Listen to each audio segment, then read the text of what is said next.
All right, Heart of the Matter. We're back here with another round of some vintage standard episodes with, of course, my co-host on these episodes, the Irish intellect of metal. There he is, Mr. Woo! Tom Brennan. What's up, Tom?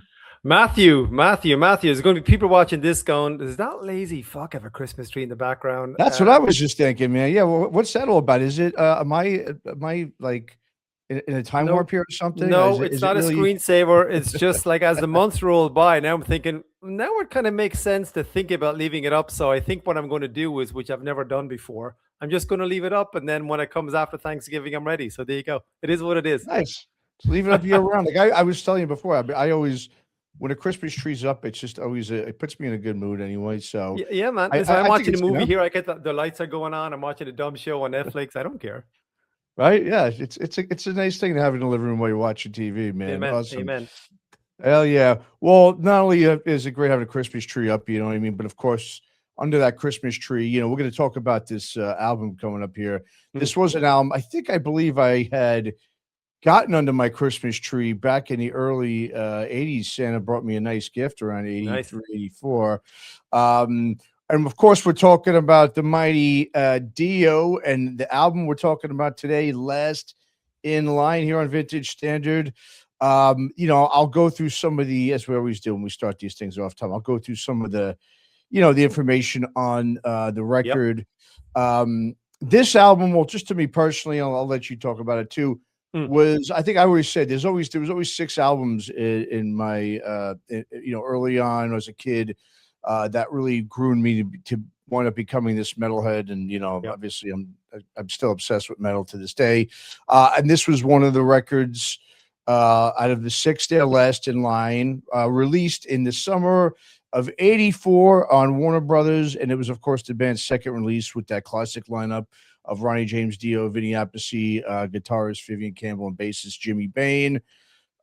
First album too with keyboardist Claude Schnell as well Yep. on Last in Line, and of course it was a follow up to Holy Diver, which of course Tom has always considered Dio's crown jewel, but to me, I mean, I guess I would give I guess I can give Holy Diver just a smidgen of a advantage over Last in Line, but nonetheless, to me, they're always just those two albums are just kind of 1A and 1B in my opinion, man. Yeah. But yeah, man, great record. We'll get into it. What talk about your experience when you first heard or you listened to or bought Yeah. or whatever this record? Well, for me it was like I got into metal maybe late 80. I'm 55, so I was like 10 going on 11 in around that time. So I was very aware of who Dio was. It's not like I just discovered this new band and said, "Oh, who are these guys?" Right? So I was very much aware of the trajectory. I was buying Crying magazine, originally from Ireland, Europe. So Crying was like the Bible, right? Everybody knew that. So I was well aware of um Dio when he was in Sabbath, and obviously Shout at the Devil, and then this one, and then I'll flip the switch a little bit. I actually prefer this one by a smidge, but to your point, it's kind of 49-51 give or take depending on what day of the week. But I think this is slightly better for me. I just think it's a more rounded album. I think the production is a little bit better. The production of the first one is a bit too high end, a bit too trebly. I think there's a bit more meat on the bones in this Agreed. one. But when you think when it came out in 1984, I mean, that was just metal was just going into the stratosphere. Like platinum albums were just dime a dozen at that point. But for me, it was like it's arguably, I think, Ronnie's greatest work, arguably. So no nasty comments, everybody. It charted high in the UK, charted high in the US. He was on a massive trajectory at that point. I'd never seen Dio. I had to wait another few years when I saw him for the first time at Donington. I think it was 87. Craig Goldie was actually with them then. Vivian Campbell had since left, and we know about that controversy. But yeah, I'm a uber Dio fan.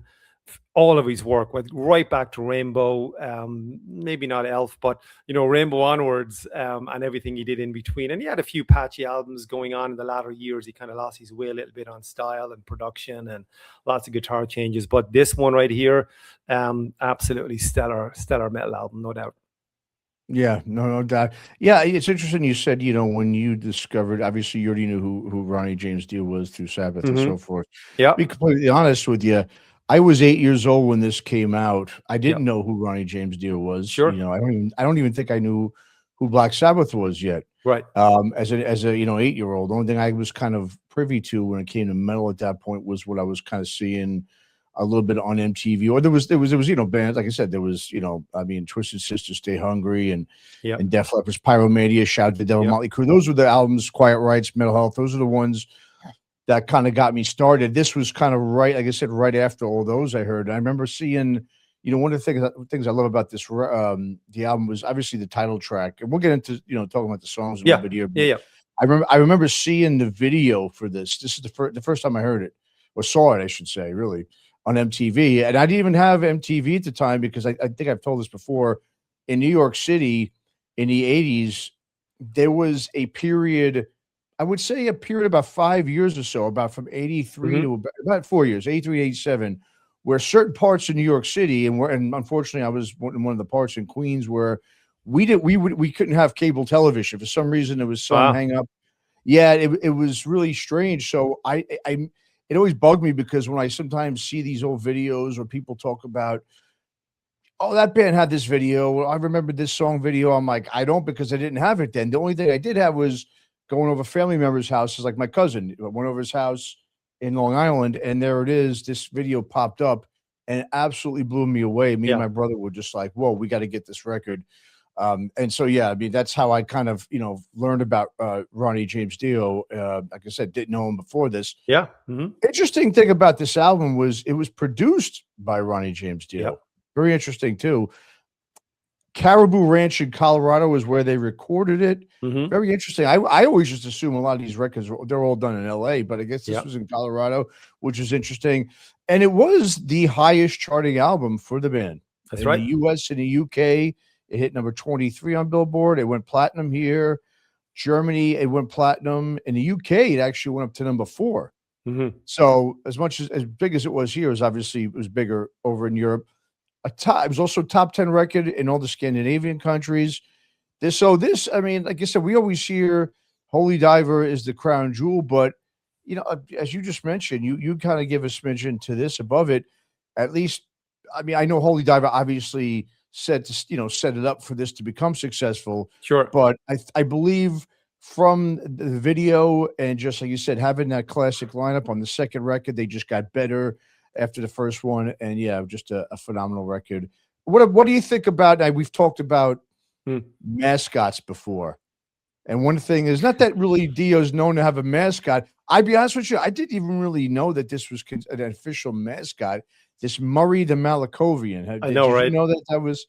I heard of it, but when you think of mascots, you're thinking of Eddie, Megadeth, Motorhead, whatever. Like you don't associate it with Dio. It doesn't happen. But I think it's like this album. We can't just talk about this one. Obviously, we spoke about Holy Diver. Obviously, Sacred Heart came in, 18 months after this or whatever. Like that trilogy right there. With that classic lineup, Jimmy Bain and obviously Vivian we spoke about. Like every band has, I don't care what band you're talking about, they have kind of the glory years, whether it's 3 years or 5 years or 7 years. Look at Zeppelin, look at Sabbath, look at Dio, look at Rainbow, whoever. Everybody has that golden period, that lightning in the bottle that never gets repeated, and it didn't. Like those 3 albums were monsters in terms of chart sales. And growing up in Ireland and connected to the UK scene and whatnot, I can't even begin to tell you how big Dio was on the European circuit. Like fucking huge. I saw Dio in 87 for the first time. I literally can't remember where he was on the bill. I think it would have been second on the bill in Donington. I mean, it's easy to look it up, but I remember being at that and like Dio walking out on stage, and I was 16, 17, and I was going, holy shit, I'm looking at Ronnie James Dio. That was a moment for me. I even get chills even thinking about it, and even though, Craig Goldie was on stage at that point, but I was looking back on an interesting thing about how big he was in America, because obviously I had no point of reference except he sold platinum records. I was just looking at some of the tour attendances. 9,000, these are sold out, 9,000, 5,000, 10, 12, 8. I mean, that's an arena act right there, Sheds arenas. 10,000 on average, which is freaking huge today to what it was back in 1984. But I think it's just a monster album. I think it really lasts the test of time. And I saw Last in Line, like the reboot, with Vivian Campbell and who played? I'm trying to think who played bass at that. Shoot, I can't think remember. Jimmy Bain didn't he play bass? He wasn't. He wasn't. I'm trying to think. No, he wasn't on that. Oh, they had the 2 versions, didn't they? Because they had the did. Last I in Line saw. and the Dio Disciples. That's what it was. Yeah, it wasn't Disciples. Yeah. It was Last in Line with Andrew Freeman before he Mhm. left, but that's a whole other story. But I saw that live, and I actually was watching. It was a small little club in New Jersey in Teaneck. You know Teaneck. Yes. Yeah, small little club, like 300 people there, and I was as far away from the camera as I am now, looking at Vivian Campbell playing those solos, and it was mesmerizing. It was note for note.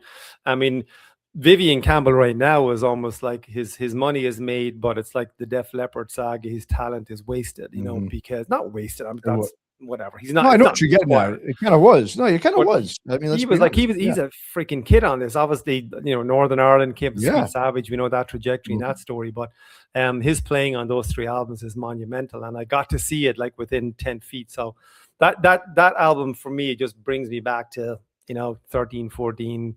Buying Kerrang, reading the reviews, and running into my local little record store to pick it up, bring it home, and just get lost in it and read all the liner notes and all that kind of thing. Yeah, and I remember hearing about the stage for the tour on this, which was supposedly insane. It was Egyptian themed, I guess, similar to like what Iron Maiden was doing with Power Slave. But I mean, and also, when you think about Dio, the one thing on these records, like you just actually brought up a good point about. Like you said, every band has their glory years. Yeah. What's always interesting too is it seems to be the first 3 records. I mean, if you really look at so many bands, I mean, how often are the band's glory years albums say 3 to 5 or 4 to 6 or 2? That it's always 1 to 3. But here's the interesting thing, Matt. Hold that thought for a second. Here's the interesting thing. Sure. Ronnie had 3 sets of glory years because he had Rising, Rainbow, and Long Live Rock and Roll. Yeah. Mm-hmm. He had Heaven and Hell, and he had Mob Rules, and he had these 3. So he almost had 3 sets of the same impact. Yeah, that's true. Who the fuck does that? Nobody. Like those, that's very rare. Like Rising. No, you are right. Rising for me is one of literally, and I know Bob Nalbany, and God bless him, would say the same thing. For me, it's one of the greatest rock albums ever recorded. I must put that thing on every second weekend. I just love it that much. And that's 1976. Like Jesus, unbelievable. 50 years, damn, 50 years, right? Think about that. Yeah, it's 50 years exactly. One of the other things too about these records is, Dio really kicked off. And I don't even know if people have obviously tried. A lot of metal bands have tried to replicate it, but I don't think have ever come close to it. But his lyrics, right, about the whole the fantasy tales. Yeah, the dragon. And this was right. Yeah, exactly. And this was right around the time when Lord of the Rings books came out. And it was also Dungeons and Dragons was used at the time. So this really appealed to kids as well. And that's why I think what made it so huge, it was not only was it, we're classic fans of Ronnie James Dio via Rainbow, via Black Sabbath, well, they're already into this, but now he appealed to this whole brand new audience of younger generation of metal fans, obviously, and that's what appealed to. I mean, I'm not going to say, personally, I was blown away by the fantasy lyrics. I just love the music and I love the imagery and everything. But later on, it's when you think about it, like my brother, for instance, loved it too, but he was all into that stuff, the Dungeons and Dragons. I really wasn't, and I know that was a big draw to him as well. And so, let's talk about some of the songs, right? Let's get into the album itself. That first side, I think is just great. I mean, it kicks off with "We Rock." What a great track to start the album. Love it. Yeah. I mean, and then goes right into "Last in Line," like I said, which those 2 songs, to me, are the best songs on the album. I mean, Vivian Campbell's guitar, just amazing. The intro and that lead is just unbelievable. Breathless, I Speed at Night, and One Night in the City. Just a great first side of that album. And I think, honestly, going back to the solos again, I think that the Last in Line guitar solo is Vivian Campbell's best guitar solo ever. I think so too. He's done that. I can hum it in my head, right? It is so effing good, right? It Totally. is, and again, just going back, I saw this literally up close and personal. That was like a moment for me. But but I think the album, that album, for any metal rock fan watching this, us too, that's just embedded in your head. If I never hear that album again, it's okay, right? And I play that quite regularly. But I think every note on this is perfect. Every song is perfect. I think it was the pinnacle of his career, because I think Sacred Heart is not as good as this. And I think Stand Up is not as good. This, for me, is like the moment, I think, start to finish. Put that needle down to when it pops up again, I'm happy. Yep.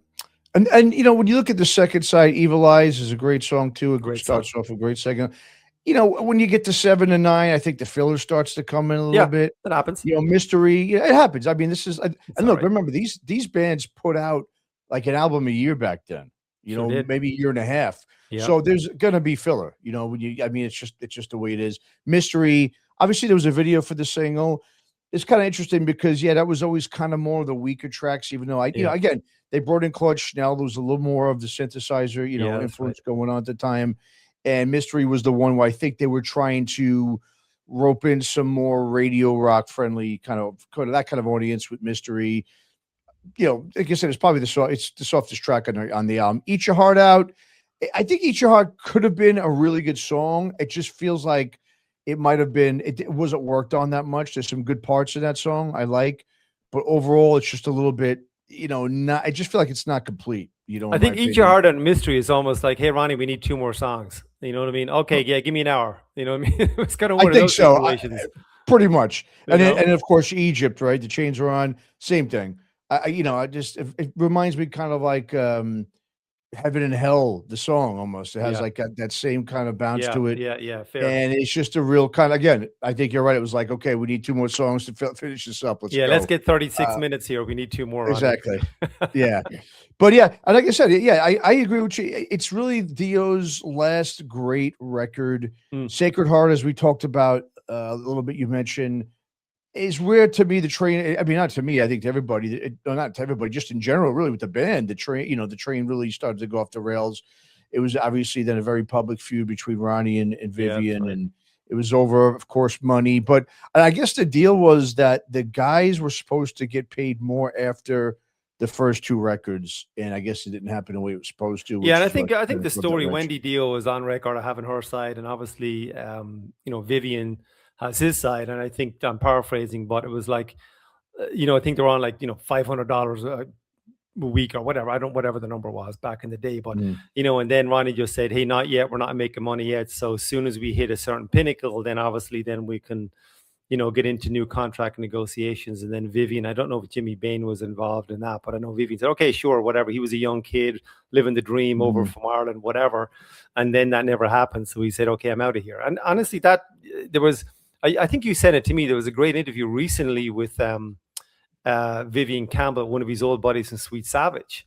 It's like an hour, it's like literally old buddies going back to when they were kids, like 2 guys sitting at the bar shooting the shit, bit like this, just talking about it, not scripted. And that comes up again. So all of these years later, he left, in 86, 87, whatever it was. I don't even remember the year, but he's still being asked about this.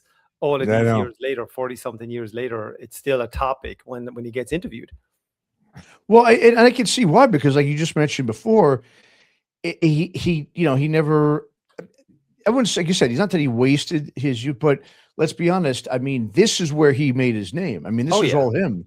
Amen. So you just think to yourself, man, what could have been if they could have kept that lineup together, and if things would have worked out.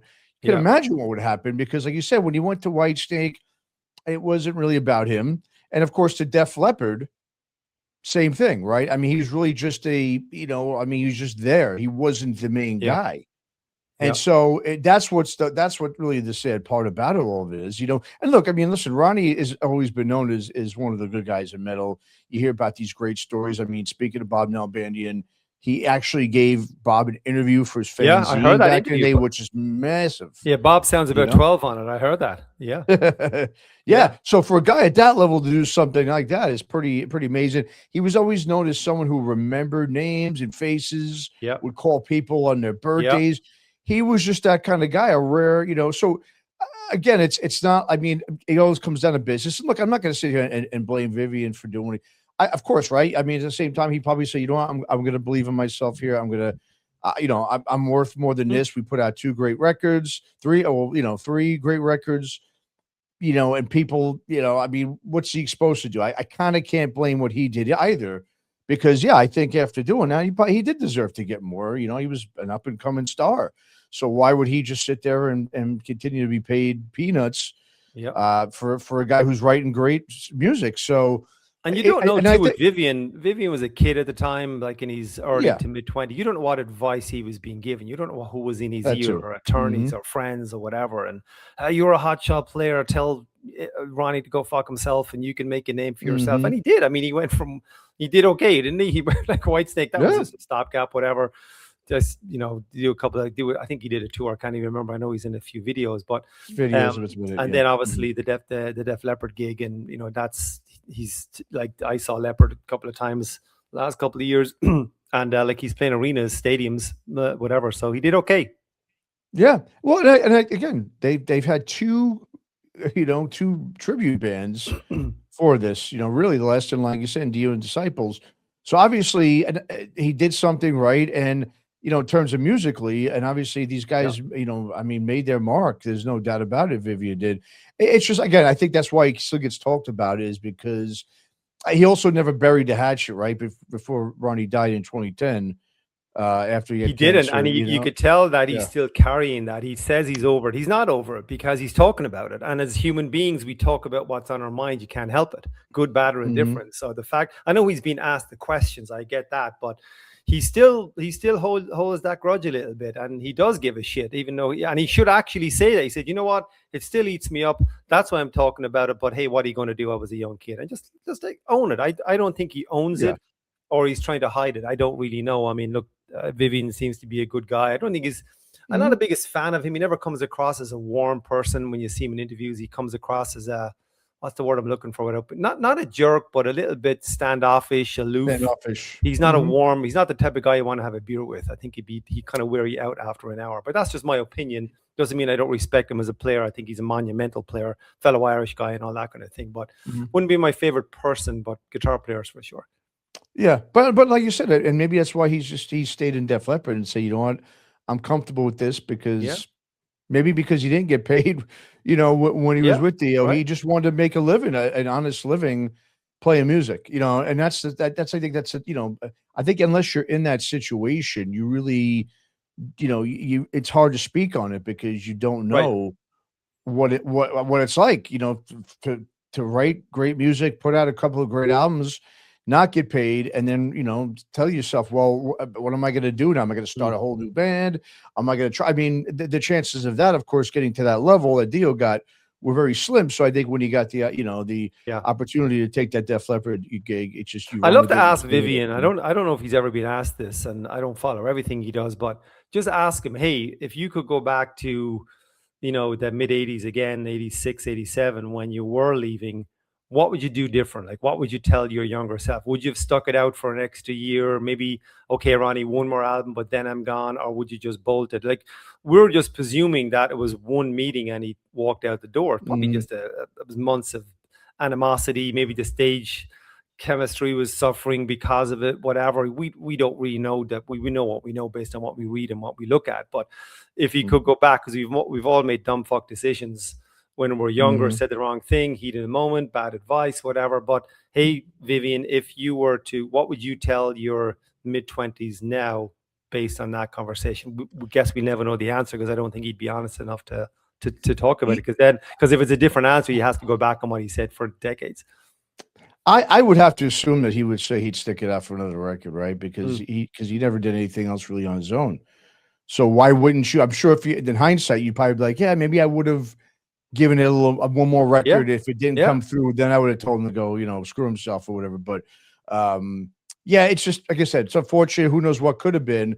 But the one thing, at least for him, he knows that, hey, there was, after those records, there really wasn't anything at all memorable about any other Dio music since then. Or listen, even arguably with Vivian, what monster album has Vivian been on since since Sacred No, he Heart. hasn't. He's been on a shit ton of Exactly. albums, some great albums, but what's the big masterpiece? Arguably there isn't one, right? No, there isn't, because those Def Leppard records aren't amazing either that he No. was on. So No, exactly. Yeah. and Last in Line Good albums point. are good rock albums. I do listen to them. I do like them. I am a fan, but are they like stellar top 20? Hell no.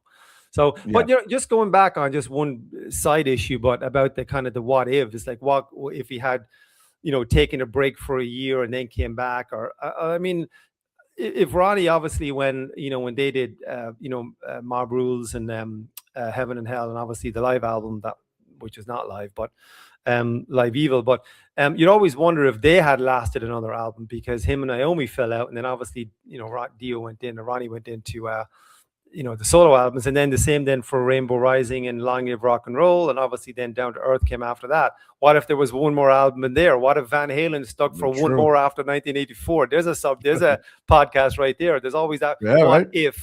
What if Dickinson had taken a break for a year or two and not left and then came back? You could go on forever, Halford.